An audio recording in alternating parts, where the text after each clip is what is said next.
തിരുവല്ലയിലെ spa ബലാത്സംഗ കേസിൽ 7ാം പ്രതി പിടിയിലായി. ചങ്ങനാശ്ശേരിയിൽ നിന്നാണ് ഈ 7ാം പ്രതി ഷിൻഡോ പി സണ്ണിയെ പിടികൂടിയത്. ശശി നാരായണൻ വിവരവുമായി ചേരുന്നു. ശശി, ഈ ഷിൻഡോ ആ കൂട്ടബലാത്സംഗത്തിലെ സംഘത്തിൽ ഉണ്ടായിരുന്ന ആളാണോ? ഇപ്പോൾ എല്ലാവരും പിടിയിലായോ? എന്തോ ഈ കേസുമായി ബന്ധപ്പെട്ട 6 പ്രതികളാണ് ഉണ്ടായിരുന്നത്. പക്ഷേ അത് എഫ്ഐആറിൽ അത്തരത്തിലാണ് രജിസ്റ്റർ ചെയ്യുന്നത്. പക്ഷേ പിന്നീട് 1ാം പ്രതിയായ ഈ മരണസുബിൻ നൽകിയ മൊഴിയുടെ അടിസ്ഥാനത്തിലും ഒപ്പം ഈ CCTV ദൃശ്യങ്ങളിൽ ഈ 7ാം പ്രതിയുടെ ദൃശ്യം, അതായത് ഷിൻഡോ പി സണ്ണി, മഞ്ഞാടി സ്വദേശിയായ ഷിൻഡോ പി സണ്ണിയുടെ ദൃശ്യങ്ങൾ പോലീസിന് മനസ്സിലായിക്കൊണ്ടാണ് പിന്നീട് അന്വേഷണം ഊർജ്ജമാക്കുകയും ഇയാളെ പിടികൂടുകയും ചെയ്ത് ചങ്ങനാശ്ശേരിയിൽ നിന്നാണ് പിടികൂടിയത്.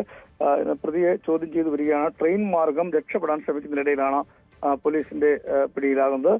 എന്തായാലും 1ാം പ്രതിയെ ചോദ്യം ചെയ്തപ്പോഴും ആണ് ഈ കൃത്യമായ 7ാം പ്രതിയെ കുറിച്ചുള്ള വിവരം ലഭിക്കുന്നത്. ഒപ്പം ഈ CCTV ദൃശ്യങ്ങളിൽ കാണാമായിരുന്നു. അതുകൊണ്ട് തന്നെയാണ് ഈ 7ാം പ്രതിയും ഇപ്പോൾ ഈ കേസുമായി ബന്ധപ്പെട്ട് അറസ്റ്റിലായിരിക്കുന്നത്. ഈ തിരുവല്ല സ്പായിലെ കൂട്ട ബലാത്സംഗവുമായി ബന്ധപ്പെട്ട് എല്ലാ പ്രതികളും ഇപ്പോൾ പോലീസിന്റെ പിടിയിലായിരിക്കുന്നു എന്നുള്ളതാണ് 7ാം പ്രതി ഷിൻഡോ പി സണ്ണി അറസ്റ്റിലായതോടെ ഇപ്പോൾ ഉള്ളത്. പോലീസും കൂടുതൽ വ്യക്തമാക്കുന്നു. അതിനുപരി ഈ ഗുണ്ട പിരിവുമായി ബന്ധപ്പെട്ടുള്ള തർക്കമാണ് ഇതിന് പ്രധാനമായും ഇത്തരം കൂട്ട ബലാത്സംഗത്തിന് കാരണമെന്നും പോലീസ് വ്യക്തമാക്കുന്നു. അതിന് കാരണമായി പറയുന്നത് കൊട്ടേഷനാണെന്നുള്ള ഒരു ആരോപണം ഈ സ്ഥാപനത്തിന്റെ ഉടമ നേരത്തെ ഉന്നയിച്ചിരുന്നു. അത് തെളിയിക്കുന്നതിനുള്ള രേഖകളോ മറ്റു കാര്യങ്ങളോ സാഹചര്യ തെളിവുകളോ ഒന്നും തന്നെ ഉണ്ടായിരുന്നില്ല. ഒപ്പം ഈ പ്രതികളുടെ എല്ലാം മൊഴി ഈ ഗുണ്ടാപിരിവുമായി ബന്ധപ്പെട്ട് അവിടെ ചെന്നപ്പോഴാണ് ഇത്തരത്തിൽ ബലാത്സംഗത്തിലേക്ക് പോയത്. കാരണം ആ പിരിവ് നൽകാത്തതിനെ തുടർന്നുള്ള തർക്കവും പിന്നീട് ആക്രമണത്തിലേക്ക് പോവുകയും കൂട്ടബലാത്സംഗത്തിലേക്ക് പോവുകയും ചെയ്യുകയായിരുന്നു എന്നാണ് ഇപ്പോൾ പ്രതികൾ മൊഴി തെളിക്കുന്നത്. അതിന്റെ അടിസ്ഥാനത്തിലാണ് ഇത് ഒരു കൊട്ടേഷനല്ല, നേരെ മറിച്ച്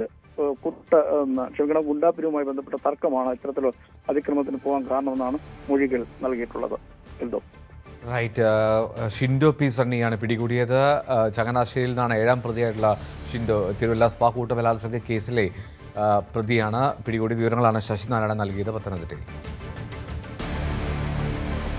40 വർഷം മുമ്പ് പൂട്ടിപ്പോയ ഒരു കമ്പനിയുടെ രാസമാലിന്യത്തിന്റെ ദുരിതം പേറുകയാണ് ഒരു പ്രദേശമാകെ. കൊച്ചി പോണേക്കരയിൽ മുൻപ് പ്രവർത്തിച്ചിരുന്ന കമ്പനിയുടെ അസംസ്കൃത വസ്തുക്കളടങ്ങിയ ടാങ്കാണ് നാട്ടുകാരുടെ ജീവന് തന്നെ ഭീഷണിയാകുന്നത്.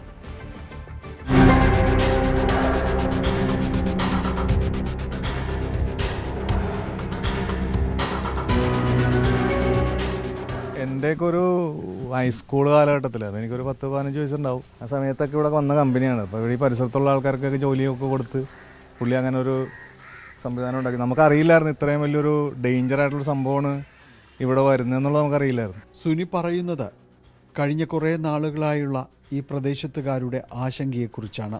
ഇത് ഇത്രയും വലിയ ദുരിതമാകുമെന്നും ഇത്രകാലം അത് നീണ്ടു നിൽക്കുമെന്നും ആരും പ്രതീക്ഷിച്ചിരുന്നില്ല. 40 വർഷം മുൻപ് ഇവിടെയുണ്ടായിരുന്ന സദേൺ ഓർഗാനിക് മംഗളം കെമിക്കൽസ് എന്ന കമ്പനിയുടെ അവശേഷിക്കുന്ന രാസലായിനി ടാങ്കാണ് ദുരിതമായിരിക്കുന്നത്. കമ്പനി വിറ്റപ്പോൾ ഭൂമിക്കടിയിലുണ്ടായിരുന്ന രാസലായിനി ടാങ്കുകളും ഉപേക്ഷിച്ചു. മണ്ണിലത് അവശേഷിച്ചുകൊണ്ടിരിക്കണം. ഇപ്പോഴും വെള്ളത്തിൽ നേരിയൊരു ചുമപ്പ് ഇപ്പോഴും ഉണ്ട്. 40-40 വർഷം എങ്ങനെയാണെങ്കിലും കഴിഞ്ഞിട്ടുണ്ട് കമ്പനി പോയിട്ട്. എന്നാലും ഇപ്പോഴും മണ്ണിൽ കുറേശ്ശെ ഉണ്ട്. ഈ നട്ടേക്കണതൊക്കെ തന്നെയുള്ള സാധനങ്ങളേ ഉള്ളൂ.